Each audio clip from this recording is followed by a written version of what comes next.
Bom, estamos gravando, que é um aviso importante para quem não quer aparecer na gravação que vai ficar disponível no YouTube. Então, caso você não queira aparecer, é só não ligar a câmera, que eu acho que não aparece. E qualquer coisa a gente pode cortar mais fácil, tá? Então, muito obrigada por todo mundo que veio, né? A gente fica muito feliz com o aumento da visibilidade dessas palestras quinzenais que a gente faz aqui na associação.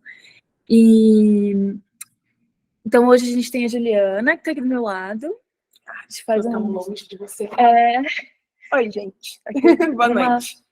Uma webcam do lado da outra. Então, eu vou começar. Acho que a gente tem um número bom de pessoas para a gente começar. A Ju é formada em Ciências Biológicas pela PUC de Campinas, com período de sanduíche na Universidade de Aveiro, em Portugal. A Ju também é mestre em Genética e Biologia Molecular pela Unicamp. E é a tutoranda pelo mesmo programa, aqui também na Unicamp. Ela está vinculada ao Laboratório de Genômica e Bioenergia, que está a Lu aqui atrás, né? E ela tem um projeto que visa identificar genes com potencial de melhorar a performance de Saccharomyces cerevisiae em processos industriais de produção de etanol, utilizando abordagens filogenômicas. E a Ju vai falar com muito mais detalhe um pouco do que ela faz, corriqueiramente, com uma expertise de milhões para a gente hoje à noite.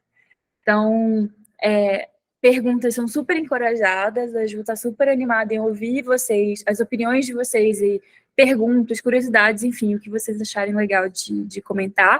Pode ligar o microfone, pode mandar no chat, o que vocês se sentirem mais confortável. Tá? Então, agora o palco é todo da Ju e a gente está aqui para assistir o show dela hoje. Vou tirar o áudio daqui. Boa noite, pessoal. Saiu o áudio aí? Saiu. Boa. Vocês estão ouvindo? Alguém pode mandar um joinha, alguma coisa? Tudo certo, Júlia. Perfeito. Juliana, desculpa. Tá tudo certo, gente. Pode chamar de Ju. Juliana parece bronca. Bom, deixa eu começar a compartilhar, então. Bom, o título que a gente propôs para o tópico de hoje é Sob a luz da evolução, prospecção de genes com relevância biotecnológica, utilizando análises evolutivas, que é basicamente tudo que a gente faz no grupo que eu estou envolvida, orientação da Juliana José, doutora pós-doc aqui do laboratório. Mas a ideia é fazer praticamente trazer um estudo de caso para vocês, tá? Então, deixa eu chegar aqui. A ideia hoje é eu apresentar um último paper que a gente lançou no grupo, que a gente publicou esse ano, e eu vou trazendo umas pinceladas com conteúdo que servem de base para o que a gente faz, e daí eu acho que dá uma facilitada para entender, tá? Então, o paper que a gente publicou recentemente, ele chama Ampla distribuição da xilose desidrogenase em leveduras, revela um novo elemento para metabolismo de xilose na produção de biocombustíveis. Eu vou fazer um jabazinho. Esse paper ele foi incluso, e foi uma felicidade ele ser incluso, numa edição especial da FAMS, em homenagem ao Lex Sheffers, que faleceu em 2021. Ele era um dos pais da fisiologia de leveduras não convencionais, digamos assim. Então, foi uma felicidade muito grande receber essa notícia. Mas vamos para frente. Bom, começando então com a motivação desse trabalho, a gente está falando então de produção de etanol no Brasil. Tradicionalmente, a gente fazia produção de etanol de primeira geração, que era o suco da cana, cheio de glicose, que é uma hexose, açúcar super fácil de ser consumido pela Saccharomyces, que é o fungo que faz essa fermentação.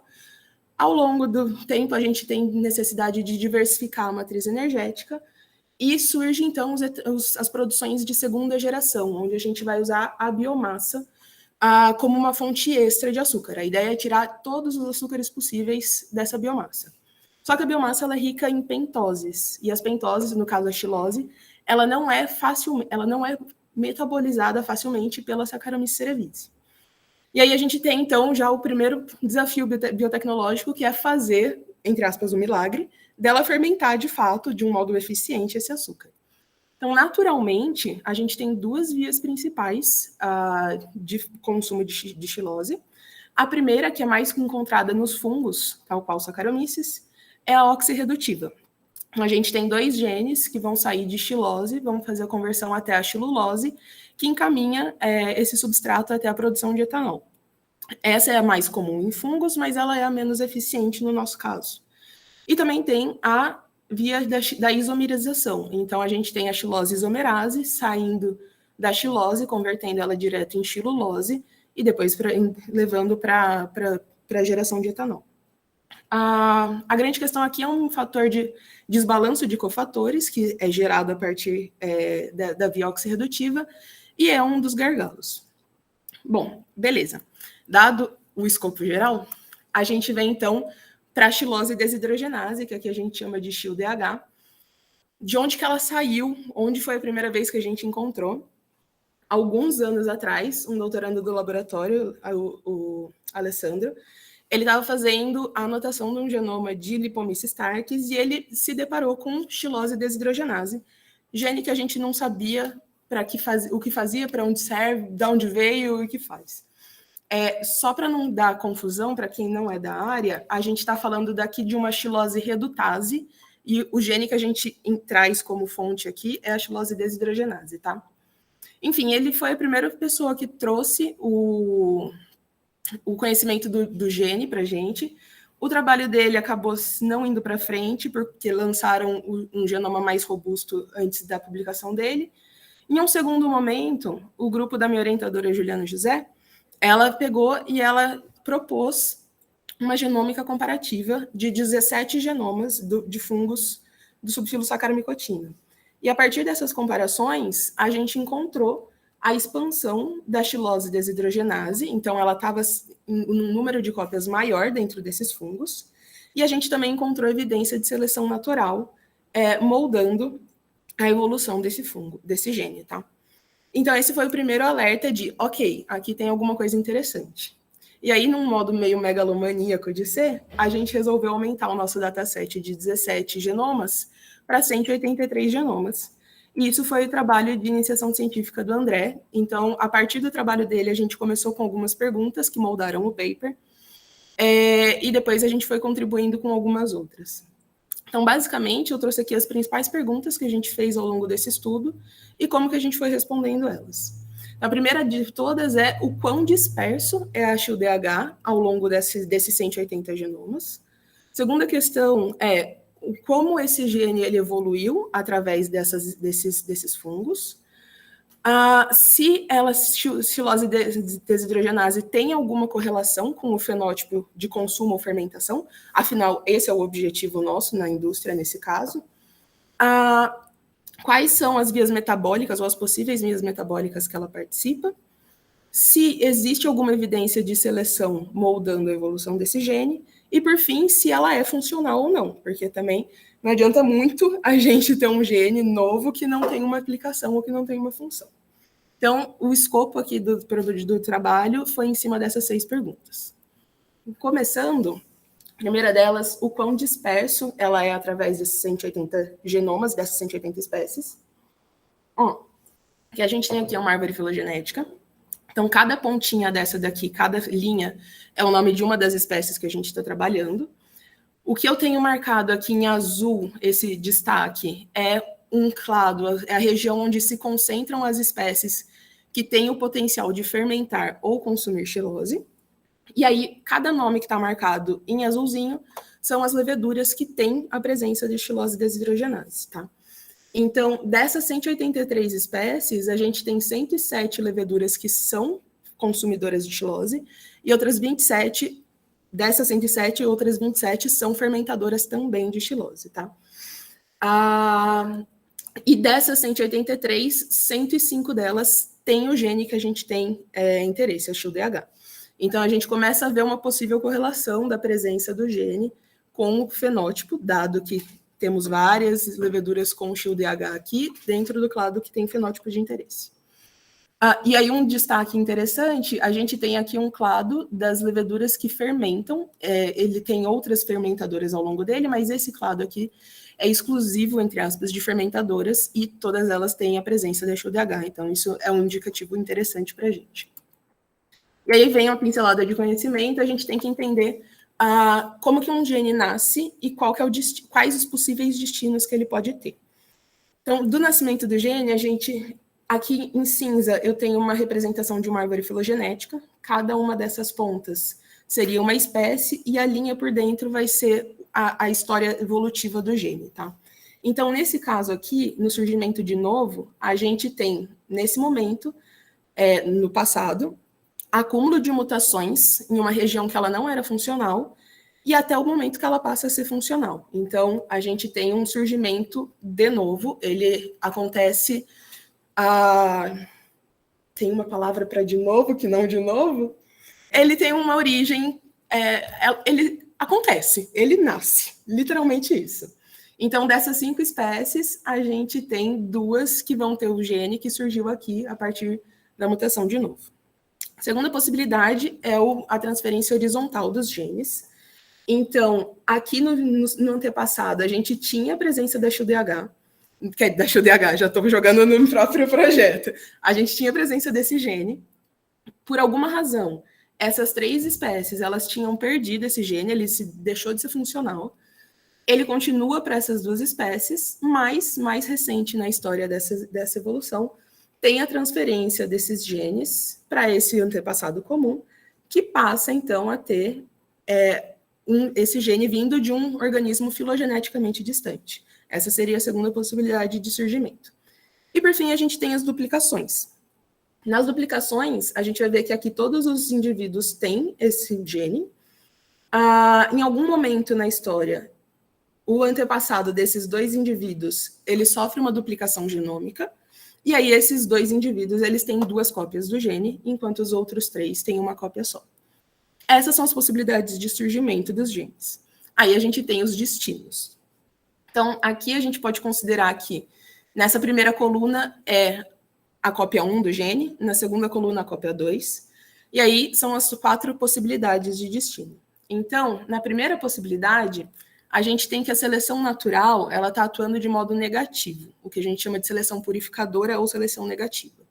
Quando a gente tem uma seleção negativa, a seleção natural está falando que o gene é importante do jeito que está e que mutações não são bem-vindas. Então, o surgimento de novas mutações, elas são deixadas de lado, não é vantajoso para o organismo e ele se mantém ao longo da evolução. A segunda cópia já não está passando por seleção negativa. Ela está passando pelo que a gente chama de evolução neutra. Seleção natural não está falando nem vou manter do jeito que está e nem está falando eu vou permitir a diversificação. Está falando aconteça o que acontecer, esse gene não tem interesse para mim. E aí a gente tem acúmulo de mutações em cima de mutações ao longo da evolução, até que ele deixa de ser funcional. E aí a gente chama isso de pseudogenização, tá? Então, seria uma morte, entre aspas, desse gene. Segundo caso, a gente tem ainda seleção negativa na primeira cópia, é para continuar do jeito que está o gene, e seleção positiva na segunda cópia. Seleção positiva, ela vê como benefício no ambiente que o organismo está naquele momento, o surgimento de mutações, para alterar a função desse gene. Então, essas mutações elas podem serem acumuladas de modo benéfico, a ponto de surgir uma nova função. Então, o gene 1 tem função A, o gene 2, a cópia, passa a ter uma nova função, isso é a neofuncionalização. Terceiro caso cenário, a gente tem seleção positiva atuando nas 2 cópias, a ponto de mudar tanto que uma cópia tem uma parte funcional do gene e a outra cópia tem a outra parte funcional. Então, a gente tem a subfuncionalização e aí esse gene provavelmente vai atuar em sinergia. Mantém as 2 cópias, cada uma com uma parte da função antecessora, né, do que se tinha antes. E, por fim, a gente pode ter a manutenção das 2 cópias. Então, as 2 cópias pode ser benéfico ter um aumento da dose desse gene para o organismo. E aí, então, a gente tem a seleção negativa, mantendo elas do jeito que elas são, ao longo da evolução, e as 2 cópias se mantêm. Isso seria um caso de conservação do gene, tá? E aí, a gente pode passar para a próxima pergunta do paper. Se vocês tiverem dúvida ao longo da apresentação, pode levantar a mão, falar do jeito que a Gil falou, vocês ficam à vontade, tá? Bom, a segunda pergunta é como que a evolução aconteceu para essas famílias gênicas, para a xilose desidrogenase, tá? Então, a primeira árvore que eu mostrei para vocês, ela era a árvore das espécies. A gente pega um conjunto de genes de todas as 180 espécies e infere a filogenia para ver como a história dos fungos foi. Aqui eu estou dando a árvore dos genes. Então, cada uma dessas pontas é uma das cópias do gene, tá? Só para pontuar, porque tem bastante informação, cada uma dessas bolinhas aqui é o que são as atribuições de fenótipo, tá? A gente fez uma bela de uma revisão bibliográfica para pegar se cada um desses fungos tem a capacidade de consumir xilose ou de fermentar xilose. Então, em cinza, são as leveduras que não consomem e não fermentam, elas não têm relação com xilose. Essas verdinhas são as consumidoras e a azul escuro são as fermentadoras, tá? Isso já dá spoiler para a questão 3 também. Outra coisa importante aqui, a gente tem uma região aqui amarelinha, tá bem clarinha, mas essa região amarela são os parálogos antigos, então são as duplicações que aconteceram há muito tempo atrás. E preservação de parálogos antigos costuma indicar evidência de seleção negativa preservando as cópias, tá? E aí vamos para os números, então.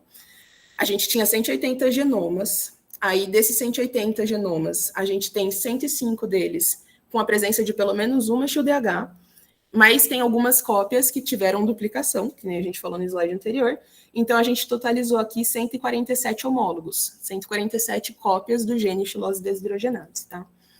O que a gente encontrou de interessante, das cópias que são das espécies que têm só uma cópia de xilose desidrogenase, a história evolutiva delas, a ramificação da árvore, lembra bastante a ramificação da árvore das espécies. Mais uma evidência de que elas são preservadas, tá? E a presença dos parálogos antigos também, indicando alto nível de conservação.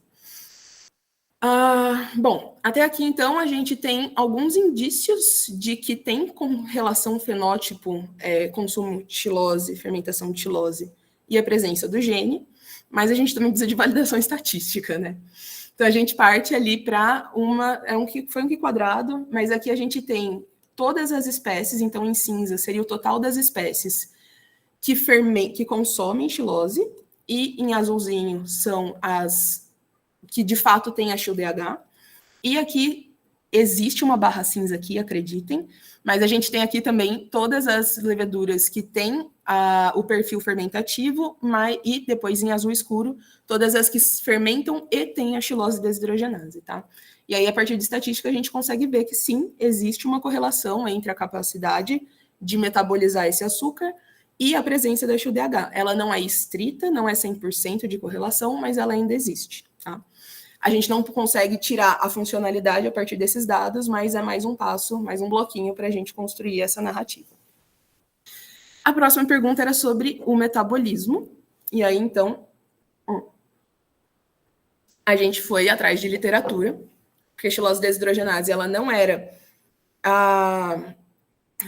descrita como algo comum em fungos, e aí a gente vê que ela é extremamente comum, porque das 183 espécies de um subfilo extremamente importante para fungos, a gente encontrou em 105 delas, então ela é muito bem dispersa nos fungos, apesar de não ser descrita, e a gente pergunta por que diabos ela está aqui, o que ela faz e por que ela se mantém preservada há tanto tempo. E aí a gente foi atrás de vias metabólicas. Nós encontramos 3 vias metabólicas que são presentes em bactéria e não em fungos. E a gente foi tentar entender se essas vias elas se replicavam dentro dos fungos que a gente trabalha. Então, o mais importante aqui, a gente tem a xilose desidrogenase, começa essa via metabólica, ela vai chegar em ceto-3-deoxipentonato, substrato, e aí isso daqui a gente ramifica para outras 3 vias metabólicas, tá? Então, a XUDH é o ponto inicial dessas 3 vias. E aí a gente pegou, então, iscas para cada um dessas enzimas e foi procurar dentro do nosso dataset, dentro das 183 espécies. A gente começa a ver aqui é uma barrinha de correlação. Então, ela cheia seriam as 183 e o preenchido seria quantas espécies tem. E o primeiro gargalo é a ceto-deoxipentonato. Então, essa enzima 3, que converte para o substrato inicial da ramificação, a gente tem em 9 das nossas espécies. Então, definitivamente, a XUDH não está correlacionada com possíveis vias bacterianas, tá? E aí isso deixa com a pulguinha atrás da orelha, né? Porque, assim, ela existe, ela está ali, ela está presente, ela está dispersa, mas o que ela faz? Então, a gente começa a olhar para evidências de seleção. Aí vem a próxima pílula de conhecimento, ou parte básica de ciência, onde a gente vai entender um pouquinho, então, de modo relativamente superficial, como que a gente busca essas evidências de seleção, tá? Então, o que eu tenho aqui seria uma sequência de DNA. DNA é lido em trincas, e aí a gente tem a degeneração do códon, né? Então, a gente tem duas possibilidades quando mutações acontecem. Nesse primeiro caso, a gente tem um GGA, que codificaria para uma glicina. Tendo uma mutação por um T, a gente tem um TGA, que vira um stop codon. Isso seria uma mutação ou uma substituição não sinônima. Traz alterações. A segunda possibilidade são as substituições sinônimas, onde, devido à beleza do código degenerado, a gente tem mutações acontecendo, mas que não geram alterações na proteína codificada. Então, um TGT que vira um TGC vai continuar codificando uma leucina, tá? E aí, quando a gente começa a falar de buscar essas evidências de seleção, a gente trabalha com a taxa de mutações não sinônimas pelas mutações sinônimas. Então, esse índice ômega, que a gente sempre chama de DNDS, ele vai dar uma ideia do que a seleção natural está falando. Então, quando a gente tem um ômega maior do que 1, significa que a gente tem mais mutações, mais substituições que geram diversificação.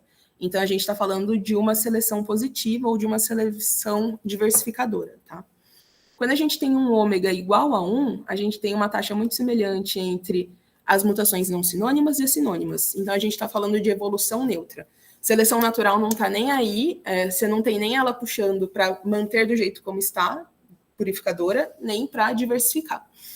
E, por fim, a gente tem a seleção negativa, ou a seleção purificadora, onde esse ômega menor do que 1, a gente tem uma frequência muito maior de substituições sinônimas. Então, a seleção natural está pedindo para que esse gene fique do jeito que ele está. Beleza, então, quando a gente parte para fazer essas análises, a gente tem dois tipos de análise principal. Como input para análise de seleção, a gente vai dar, então, a árvore filogenética, que eu mostrei lá para trás, e a gente dá o alinhamento dos genes. Então, é como se em cada uma dessas linhas eu tivesse uma das cópias do gene estilose desidrogenase. Tá? E aí o programa ele vai pegar e vai procurar não só, mas também a frequência das mutações não sinônimas para identificar uma seleção positiva, no caso. Então, aqui onde todo mundo era CCC, a gente tem evidência aqui de um CAC. Então, a gente tem uma mutação não sinônima. Aqui, nesse caso, a gente temos uma pergunta. Sim, desculpa interromper. Eu estava esperando você terminar o slide, mas Sim, assim... desculpa. Não, eu que peço desculpas, mas enfim. Uma curiosidade, quando você está falando de mutações sinônimas, né, que não tem alteração de função, me vem em mente a questão de como que o maquinário celular de cada uma dessas espécies pode estar otimizando em relação a esses códons. E mesmo que não tenha uma perda funcional, existe alteração, por exemplo, das taxas de expressão entre essas espécies? E como que vocês avaliaram isso? Isso existe, isso não foi avaliado nesse tipo de trabalho, mas existem métricas para isso. Mas sim, é uma pergunta muito pertinente. A gente tem o que a gente... Quando a gente está fazendo análise, principalmente expressão heteróloga, colocando o gene de uma espécie em outra, a gente pode fazer o que a gente chama de codon usage, onde você tem uma frequência maior de alguns RNAs transportadores de aminoácido de um códon para outro. Então, é algo super pertinente. Eu vi um paper, na verdade, sobre isso, eu ainda não acabei de ler, desculpa, mas ele trabalha justamente isso, ele trabalha com otimização de códons, de genes específicos relacionados à consumtilose, e ele tenta fazer as inferências evolutivas a partir das otimizações de códon. Mas a base da metodologia usada eu não sei te explicar, mas não foi avaliado nesse trabalho. Mas seria uma métrica extra para se avaliar assim. Muito obrigado. Imagina. Continuando. Ok. Eu não posso falar aqui, né? Não, mas você pode falar por aqui, eles estão te ouvindo. Continuando, então, quando a gente vai fazer então, essas análises de seleção, a gente tem dois tipos de análise. Como input inicial, a gente vai dar a filogenia dos genes e a gente vai dar o alinhamento do CDS, tá? E aí ele vai ver a taxa ou a frequência dessas mutações sinônimas e não sinônimas. Eu estou falando só da frequência de mutações sinônimas e não sinônimas, mas existe uma modelagem por trás que leva em consideração modelos evolutivos num cenário de seleção positiva, seleção negativa, e assim, é uma matemática muito pesada que a gente não costuma ter acesso e a gente também não modula, tá?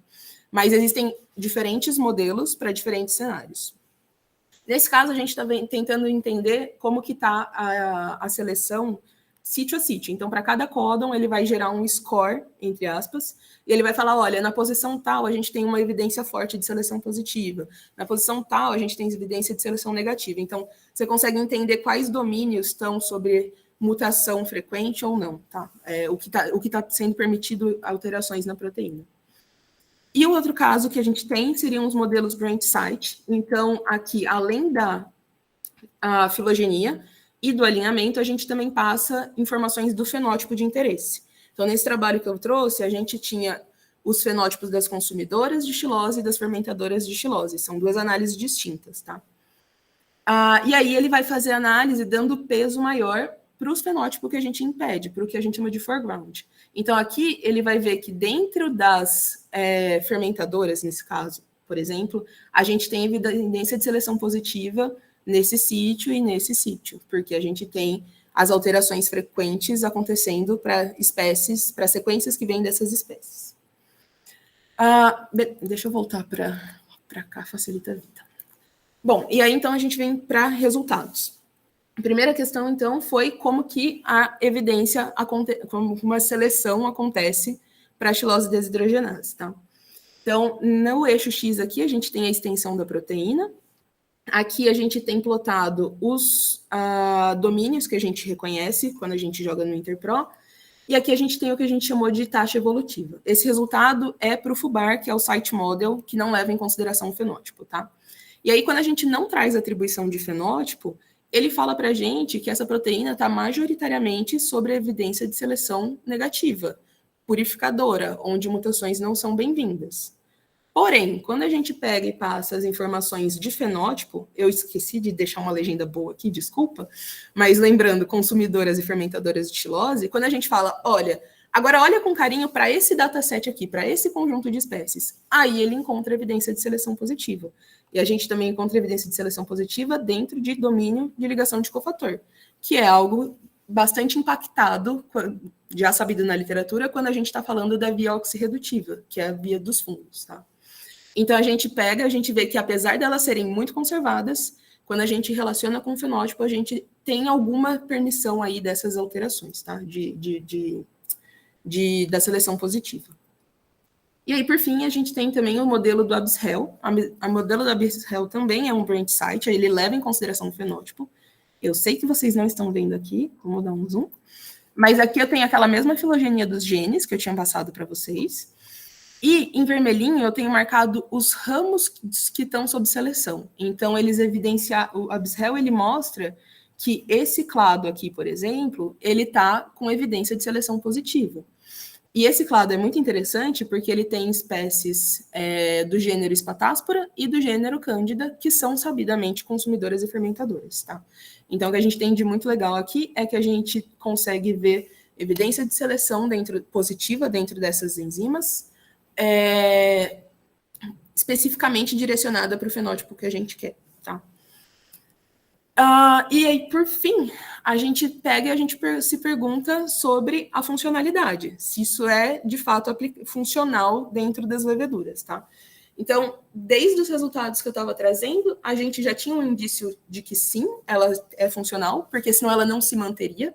É oneroso para os organismos manterem um gene dentro do genoma deles. Então, o fato dela ser extremamente dispersa e dela estar sob uma forte seleção purificadora já era um indício de que elas eram boas, tinham uma função sendo preservada ao longo da história, tá? E aí, então, para ter uma validação experimental, a gente foi atrás de RNAs, de RNA-seq, dados de transcrição, para as leveduras que a gente trabalha nesse dataset, consumindo xilose, no caso, tá? Então, conseguimos encontrar 2 datasets interessantes. O primeiro é a Lipomyces starke. Ela foi analisada numa fermentação a partir de um hidrolisado de milho. Então, é um milho cozido, basicamente. Uma pamonha. Desculpa, gente, sou de Piracicaba. E a segunda condição era um meio sintético, onde eles mimetizavam as mesmas concentrações de xilose, de glicose, dos inibidores, mas tudo feito de modo sintético, tá? Então, quando a gente vem para um RNA-seq, o que a gente faz é, a gente busca as sequências, os genes que nos interessam, então a gente faz um mapeamento dos reads de sequenciamento, e a gente quantifica para ver se elas estão expressas de modo elevado ou baixo ao longo do tempo. Então, é mais ou menos isso que a gente tem aqui. A gente tem vários pontos de fermentação onde essa amostragem aconteceu. E aí, aqui a gente tem a xilose redutase de lipomíceis, que é aquele primeiro gene da via oxirredutiva que eu comentei. E a gente tem as 6 cópias de xilose desidrogenase que são presentes na lipomíceis TAR, que a gente conseguiu encontrar todas as cópias. E aí, o que a gente vê de muito bonito, lembrando que aqui claro é uma expressão alta e escuro é uma expressão baixa, geralmente as leveduras consomem primeiro a glicose para depois começar a consumir a xilose. Glicose é um açúcar que consome de modo fácil e a xilose não. E aí a gente vê que todas as xiloses desidrogenase de lipomíceis, elas acompanham o perfil de expressão da xilose redutase. Então, isso é mais uma evidência de que ela tem uma funcionalidade que ela está sendo relacionada a metabolismo de xilose, tá? E aí, no nosso segundo dataset, tá acabando, eu juro, é o dataset da Cândida intermédia, que é uma levedura fermentadora de xilose. Esse dataset ele foi analisado em 4 condições. Então, a gente tinha um meio com glicose 20 grama litro, um meio com glicose a 200 grama litro, xilose 20 gramas litro e xilose 200 grama litro, tá? E aí a gente tem um perfil diferente. Em Cândida, são 3 cópias de xilose redutase. A gente conseguiu resgatar as 3, XIL1.3, XIL1 e XIL1.2. E são 2 cópias de xilose desidrogenase. E aí a gente tem aqui que essa cópia da xilose desidrogenase, ela clusteriza e ela acompanha as 2 cópias de xilose redutase que são ativas durante o metabolismo em xilose. E a gente tem uma cópia de xilose desidrogenase, que acompanha a cópia, eu estou chamando de, entre aspas, inativa nesse momento, porque ela só não está fazendo o que nós humanos queremos, tá? Mas ela tem o papel funcional dela dentro da levedura, que nesse caso não é consumir xilose, ela é expressa só com altas concentrações de glicose, tá? Mas, enfim, a gente tem aqui uma cópia que provavelmente está se mantendo por seleção negativa, porque ela está mantendo a função, entre aspas, original, e uma cópia que a seleção permitiu diversificação, e que agora ela acompanha o perfil dessa outra xilose redutase, tá? De resultados são isso. Mensagens para levar para casa. A gente conseguiu encontrar várias cópias da xilose desidrogenase que são funcionais e que elas seguem o perfil de expressão da xilose redutase. Então, isso leva a gente a presumir que a função atribuída, a correlação com o fenótipo xilose está aí, a funcionalidade se mantém. A gente não encontrou nenhum caminho metabólico, nenhuma via metabólica concisa para a xilose desidrogenase dentro das leveduras. E aí isso faz a gente pensar em questões de balanço de cofator, que é um problema da via oxirredutiva, e ela acaba regenerando na ADH. Então, isso pode ser uma possível função, tá? E, por fim, a palavra da evolução molecular, deixo com vocês. Ela é um mecanismo que a gente consegue buscar encontrar genes que não são óbvios. Xilose desidrogenase não era notada em fungos, ela é extremamente presente, ela tem uma relação com o fenótipo, e ela foi descoberta por evidências de seleção. Descoberta é uma palavra um pouco forte, mas ela foi evidenciada, encontrada. O spot de luz caiu sobre elas. Desculpa, me empolguei. Através de análise de evolução molecular. Então, é um caminho, talvez, para explorar. Demanda dados públicos, demanda bastante revisão de literatura para encontrar informação suficiente, mas eu acho que é um caminho que pode trazer off-targets ou coisas não óbvias para a gente, tá? E, por fim, agradecer a todo mundo que estava envolvido no paper. Então, André foi você que deu origem a essas análises mais robustas, Matheus, o Fox foi o idealizador do primeiro paper que encontrou a XUDH, do Guai, Adri, o Cello, nosso chefe de Bioinfo, Gonçalo, chefe da LGE, e Juliana José, minha mãe científica. Sem ela, não estava na Bioinfo. Então, um obrigado para todo mundo. E é isso, gente. Quer abrir seu microfone? Vamos ficar nesse aqui? Vamos. Calma, eu vou para lá, gente. Vamos pra cá. Eu tenho...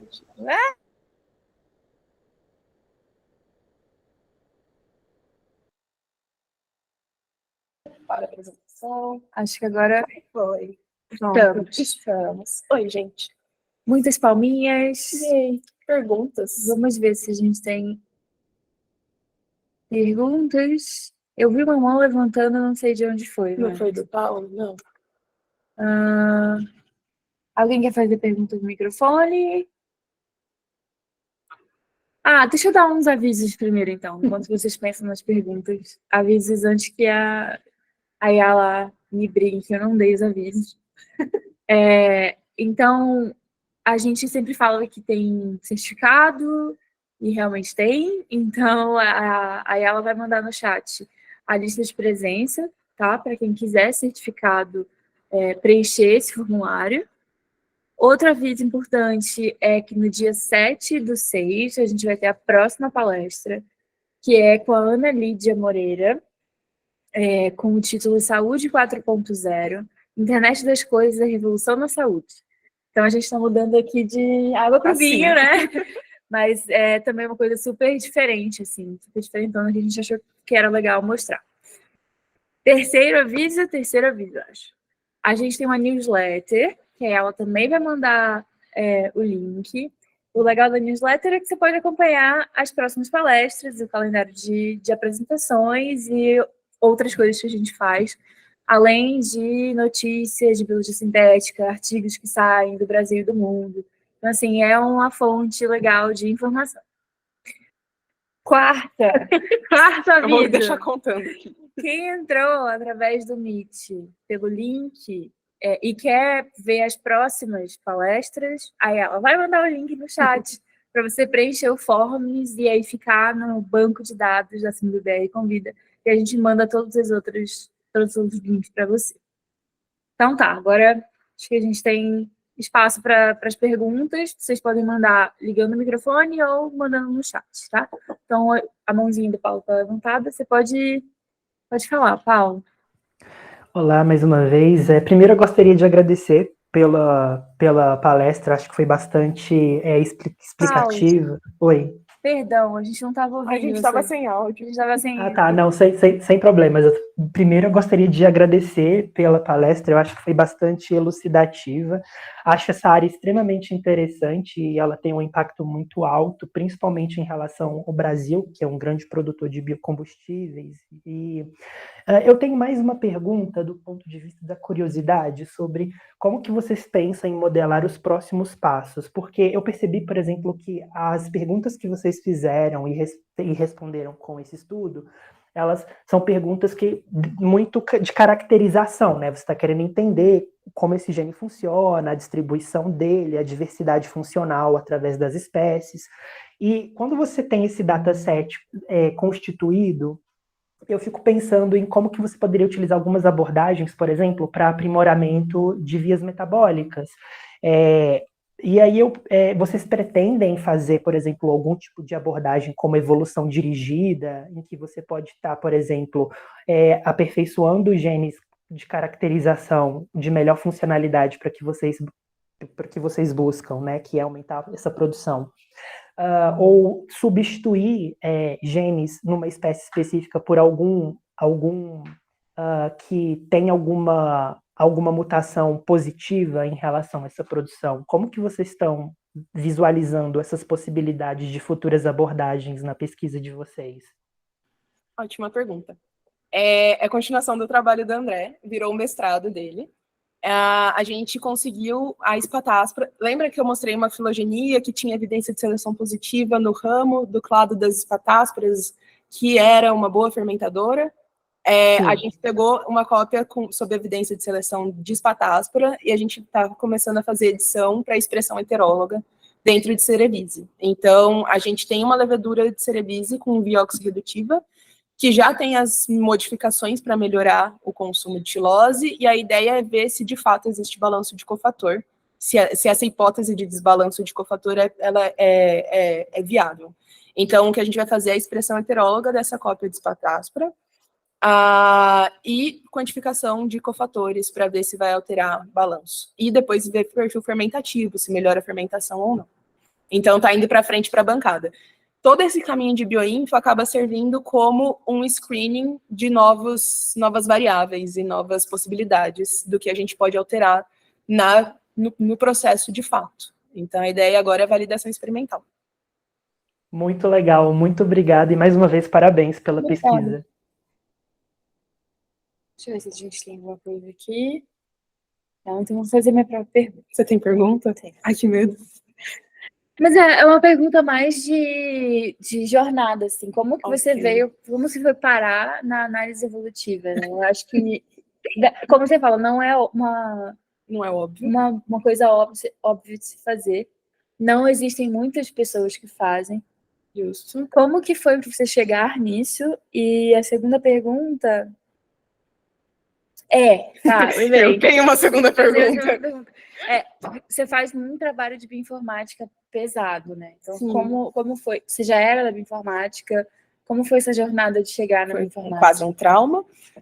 Eu sou a pessoa que pensa em computação e daí vê a tela preta e foi, meu Deus do céu, uma tela preta. Foi muito traumático no começo. Mas, enfim. Vou começar pela primeira. Eu sempre quis me desafiar, eu sempre quis conhecer a bioinformática, porque aqui no laboratório a gente tem uma frente muito forte de bancada com evolução e com mutação e com expressão heteróloga e gerar produtos para a indústria. E a gente tem a bancada, a vertente muito forte da bioinfo. E eu sempre olhei para a bioinfo com olhinhos brilhantes do tipo, meu Deus, esse pessoal sabe muito, isso é tão lindo. Então, surgiu o start aí de admiração. E a Juliana José, vocês não conhecem minha orientadora, e não é sardinha, mas é um ser humano de luz. Eu acho que você conheceu um pouquinho dela. Ela brilha o olho para explicar as coisas e ela traz a palavra da evolução de um modo tão didático e tão gostoso de ver. E ver esses trabalhos andando, eu estava ainda no meu mestrado na bancada. Estava fazendo desenvolvimento de método de evolução para Saccharomyces. E eu vi o trabalho do Guilherme, que gerou esses vários candidatos, eu vi apresentações, eu não estava do lado vendo acontecer, mas eu achei isso muito legal. E o poder disso, de você trazer novos genes e candidatos não óbvios, eu achei isso tão interessante. Não saiu só a XUDH desse trabalho, saiu uma metilglioxal, que também a gente acha que está também relacionado com balanço de cofator, e algumas AKRs também, que a gente são malucas, elas são extremamente degeneradas, analisar aquilo está sendo um parto, não é um trabalho meu, mas saíram tantos alvos daquele trabalho e isso me fez brilhar os olhos, sabe? Então, na minha frente agora, além dessas 180, eu estou trabalhando também com um pouquinho de fungo filamentoso, para tentar procurar coisas de fungos amilolíticos, para a produção de etanol de milho, e eu tenho um dataset também de 1011 leveduras Saccharomyces cerevisiae, e daí a gente está tentando explorar a diversidade do mundo da Saccharomyces cerevisiae, vindo de diferentes processos, de vinho, de saquê, ambiental, doença, diabo 4.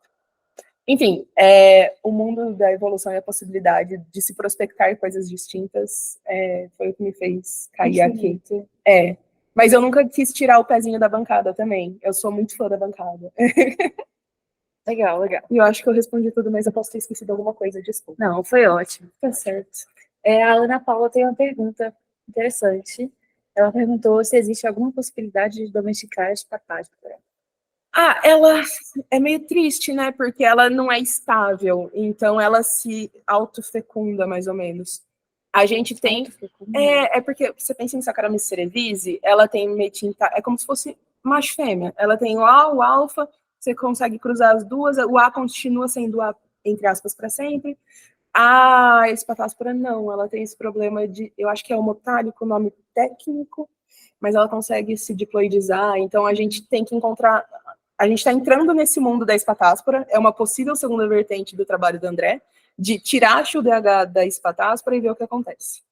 mas a gente está tentando entender como que a gente faria para domesticar. A gente está num processo de literatura de Cluveromyces, que é outra levedura, que tem esse mesmo problema, e eles conseguiram domesticar. Então, a gente quer entender como que Cluveromyces faz para tentar passar isso para o espatáspora. Mas é um grande desafio. Era para ser só um projetinho paralelo, tá virando um projetão. Legal. A Nádia está perguntando dicas para iniciantes em bioíntese evolutiva. Eu comecei sentando e chorando. Não, desculpa, para incentivar, né? Desculpa. É para incentivar. E ela tá me mandando todos traumatizados pela bioinfo. Calma. Calma. Tá tudo bem. A gente começa no trauma, depois as coisas andam. Eu entrei na bioinfo e começou a pandemia, tá? Então eu sou muito fã do Google. Foi metade da minha vida ali. Eu acho que a gente tem um pipeline maravilhoso nesse paper da XUDH. Você pode começar por aí. Seria dicas para iniciantes. Iniciantes em bioinfo evolutiva. Segue a Juliana José. Segue a Juliana José. Minha mãe científica. Vou até mandar o nome no chat. Sim, ela tá no alguém. paper, gente. Ela é maravilhosa. Gente, não tem muito segredo, porque tem alguns segredos, mas o pipeline é muito bem descrito, tá? Então, você quer que eu abra o pipeline geral? Se você quiser mostrar, claro. Volta para cá. Vamos voltar para o outro computador.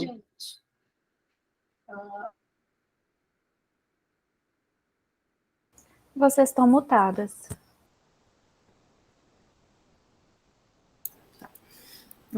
O áudio tá aí? Já li. Boa.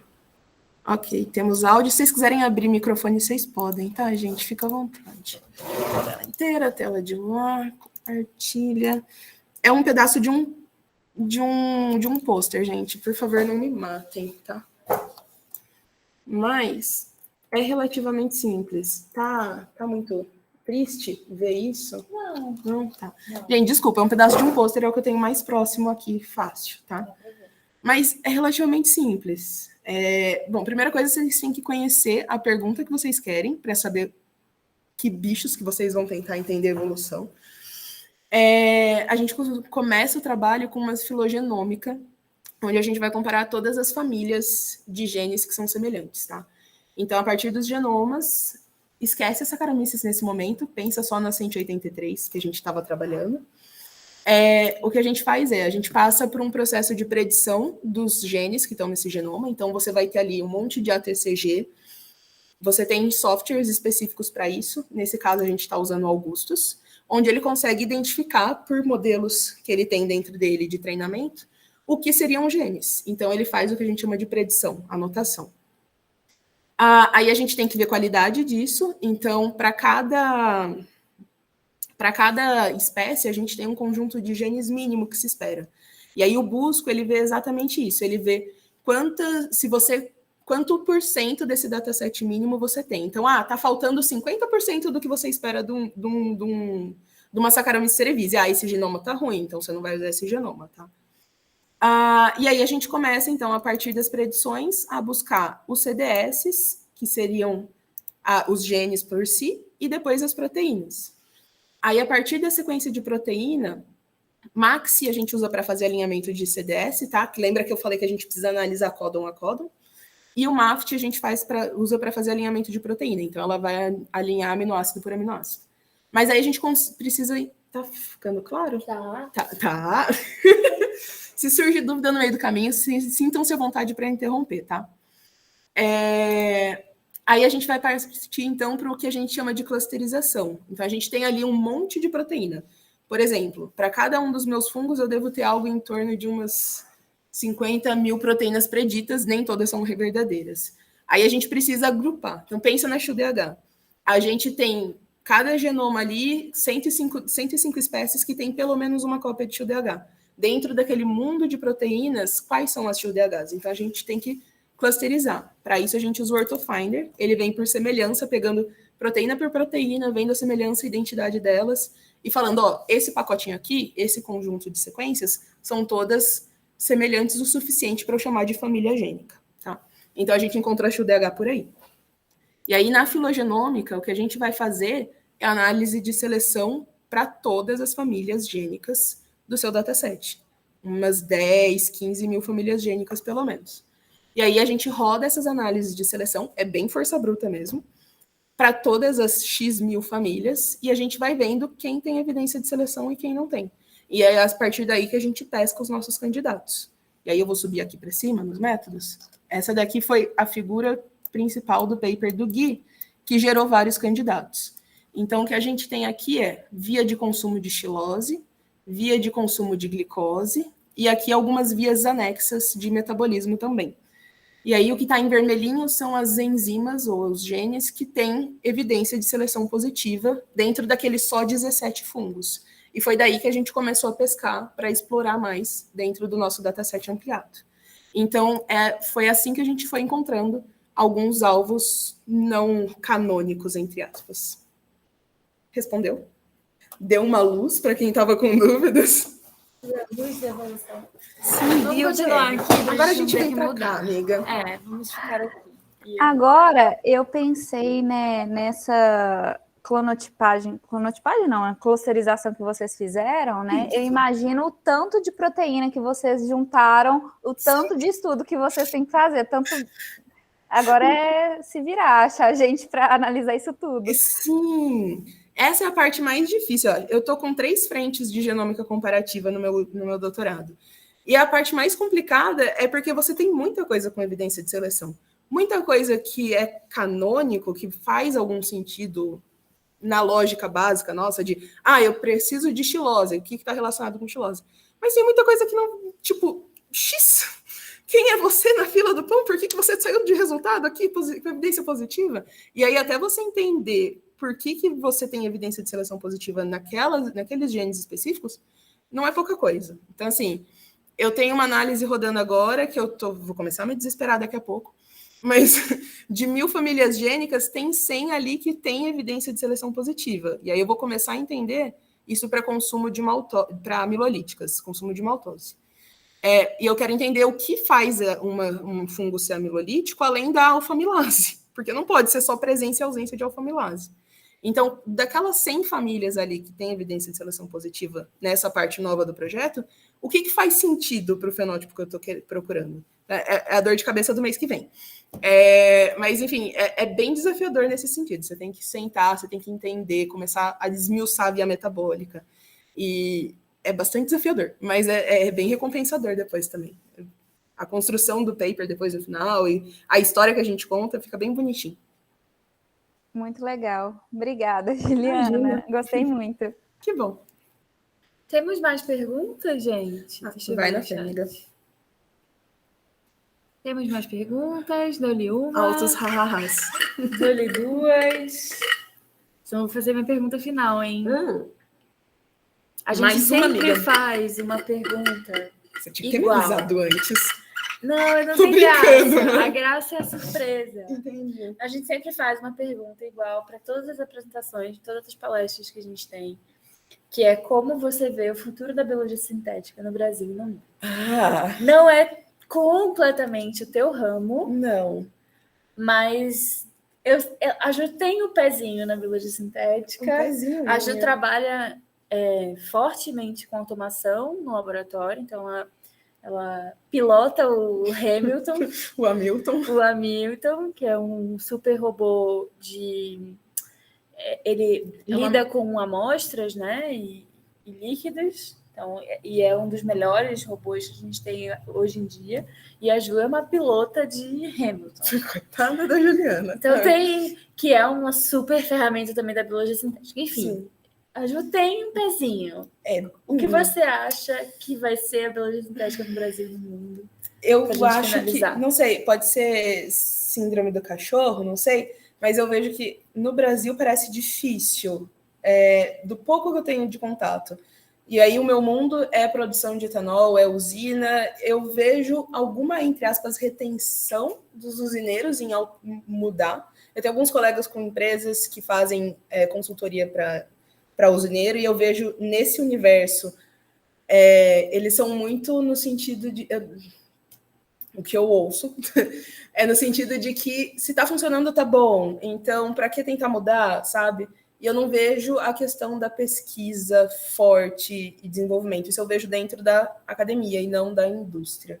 Então, nesse universo, eu acho que parece um pouco mais distante.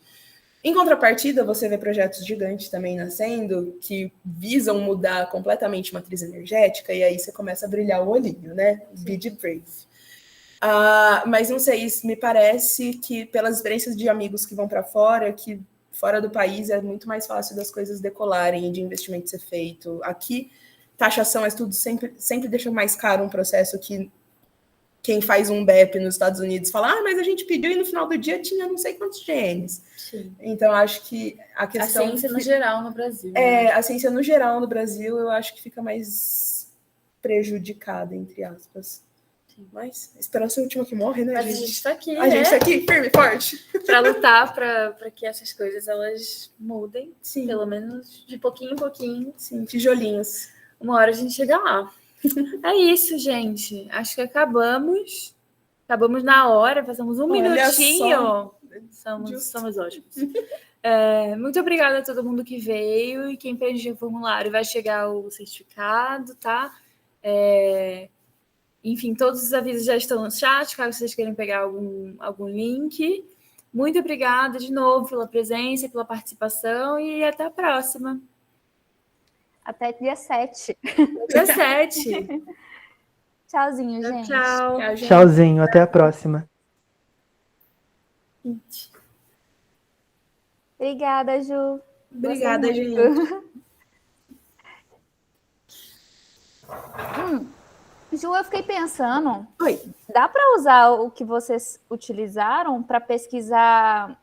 Eu pensei regiões de transcrição.